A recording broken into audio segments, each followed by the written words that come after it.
Salut à tous, alors aujourd'hui on va parler de la GTB.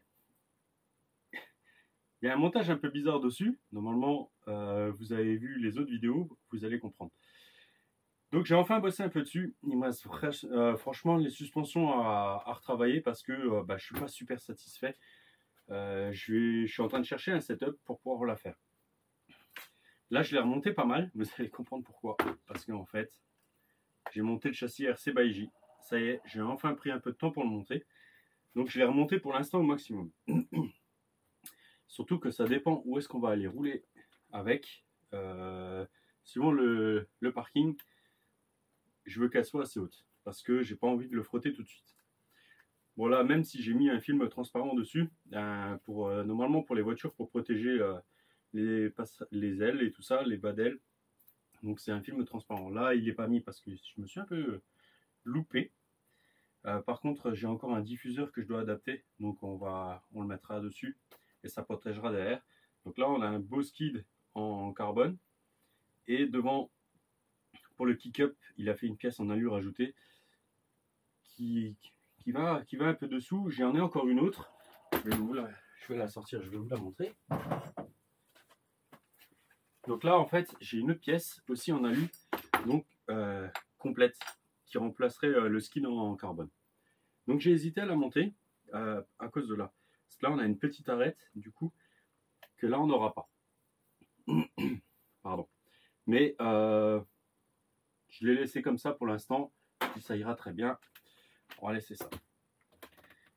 Donc voilà, là elle est équipée, donc j'ai même pas encore réglé mon châssis, il va falloir que je le fasse. Je voulais le faire en vidéo, mais je vais le faire rapidement parce que j'aurai peut-être pas le temps. J'ai viré la mousse devant parce que j'ai une autre carreau là que j'ai commencé à préparer, qu'il faut que j'envoie chez un peintre encore. Voilà.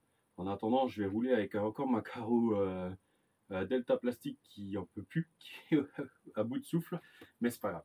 On va rouler encore avec la Delta Plastique et il y a une autre carreau qui était censée arriver cette semaine, mais voilà. Mondial Relais, petit souci.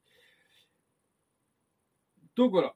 Alors, en fait, en regardant les vidéos aussi de Mani, j'avais acheté un châssis il y a un bon moment, il y a quasiment 2 ans, et j'avais des amortisseurs dessus parce que c'était un châssis buggy monté GT. Et en fait, en regardant, et par rapport aux vidéos que Mani a fait dernièrement, ça devait être un châssis BMT. Et donc il y avait ces amortisseurs BMT. J'ai encore pour derrière les amortisseurs. Le seul souci que j'ai, c'est qu'ils sont beaucoup plus courts. Ils sont plus courts. Donc en fait, il faut que je regarde comment je vais faire pour pouvoir les monter, pour ne pas perdre trop de garde au sol et avoir quelque chose de cohérent. Voilà. Petit châssis BMT, donc en fait devant j'ai les CVD d'origine et derrière j'ai des CVD qui étaient montés sur le châssis. Donc je sais pas si je vais réussir à vous montrer ça. J'ai pas encore d'écran pour le retour, donc je prends juste mon téléphone. Hop, hop.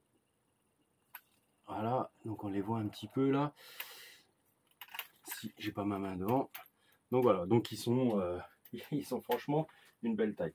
Donc je les ai montés aussi. On va tester ça. On va tester ça. On va tester les nouveaux pneus Jetco qui sont dessus. Donc c'est les Jetco Buster. C'est les pneus GT 1.8 qu'ils ont sortis et ils sont toilés. À côté de ça, je teste encore les pneus VP Pro GT. Donc en médium. Il faut que je vois avec Stéphane de chez Action Modélisme, pour lui commander les softs. Et peut-être des super softs. On en avait parlé, normalement il doit les avoir commandés. J'espère qu'il va bientôt les recevoir. Parce qu'avec le temps qui arrive, je pense que ça va servir. Donc voilà, on va faire plusieurs tests sur ce châssis là. Donc le châssis carbone, les pneus, parce qu'on va tester les Jetco, on va continuer les VP Pro. Même si là pour l'instant ils sont sur la VT2 qui est sous la caméra. Et on va tester encore autre chose. Donc là j'ai un Max 8 G2 et j'ai le nouveau Vario E8. Donc je ne vais pas vous dire de bêtises, je ne sais plus la marque. C'est XC Technologies, voilà.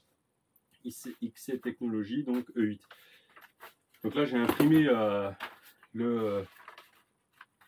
la doc complète.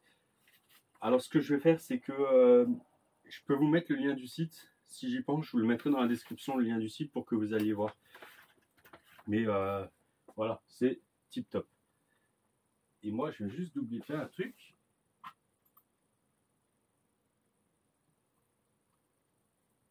Qui justement, je viens de monter la vidéo des ESC là. Alors, s'il a envie de se réveiller.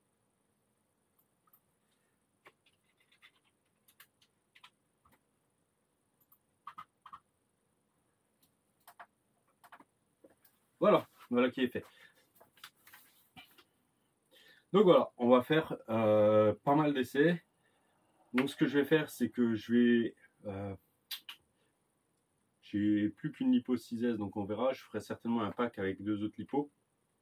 Surtout que là, je suis en double prise. Là, je suis qu'en simple. Donc ça, c'est pas... Pardon, c'est pas grave. Donc j'ai le Max 8 G2 avec le 4278 donc, à capteur. Hein. G2 pareil et 2250 kV. Je vais me reprendre un peu la programmation des deux. Donc lui, ça va être plus sympa parce que du coup, il est en Bluetooth. Et là, il est en... Donc je dois mettre la carte de prog, c'est pas grave. Ce que j'ai préparé en fait, il faudra que je mette un réseau amovible. Donc il y aura un petit... Vous verrez toujours une petite antenne, on va dire. Parce que là, j'ai prévu pour pouvoir faire ça. Alors, je vais couper le réseau, justement, que j'avais mis. Donc, hop. Et en fait, j'ai juste... C'est vrai que les prises dans les Max 8, ça fait 2 fois que tu me mords, toi, ça va pas le faire. Voilà. Donc en fait, j'ai juste à refaire ça. Hop. A, B, C. Et brancher mon câble. Voilà. Donc ça va être vraiment très simple. Je l'ai fait, voilà, je vais rajouter un peu de poids du coup. Mais l'avantage, c'est que je peux vraiment faire passer d'un ESC à l'autre rapidement. Et donc faire les tests le plus facilement possible. Donc là, par contre, il faut bien que je remette. Donc, parce qu'on va commencer par le G2. Donc voilà. Je réfléchissais comment faire et puis bah, j'ai trouvé ça. Moi, j'ai rajouté un peu de poids du coup. Mais c'est pas le peu que j'ai rajouté qui va nous porter préjudice. Alors, on va quand même parler du châssis RC by J. Donc j'ai tout noté. Le châssis carbone RC by J, il est à 330,5 grammes avec la plaque là en alu. J'ai pas pesé sans la plaque là avec l'autre plaque. On va être peut-être un tout petit peu plus, et encore je suis vraiment pas sûr. Mais si c'est un peu plus, ça va être allez, 5 grammes. Pardon. En plus avec le micro, ça doit être génial. Voilà. 330 grammes et 393 pour le châssis d'origine. Donc là, on a gagné 60 grammes. Je regarde là-haut parce que j'ai mon tableau blanc. La tourelle avant, on est à 20,8 grammes en carbone et l'arrière, 10 grammes. Et l'avant en alu, donc on est à 30,8 et l'arrière, 16 grammes. Donc, on a quand même gagné un peu de poids. Ça va être sympa. Voilà. J'ai pas grand-chose de plus à rajouter pour l'instant. Moi, ce que je vais faire, c'est que je vais tout régler. Et comme ça, on se retrouvera pour les essais plus tard. Je vous laisse là-dessus. Et puis, moi, je vais me faire les réglages. Allez, à plus. Ciao.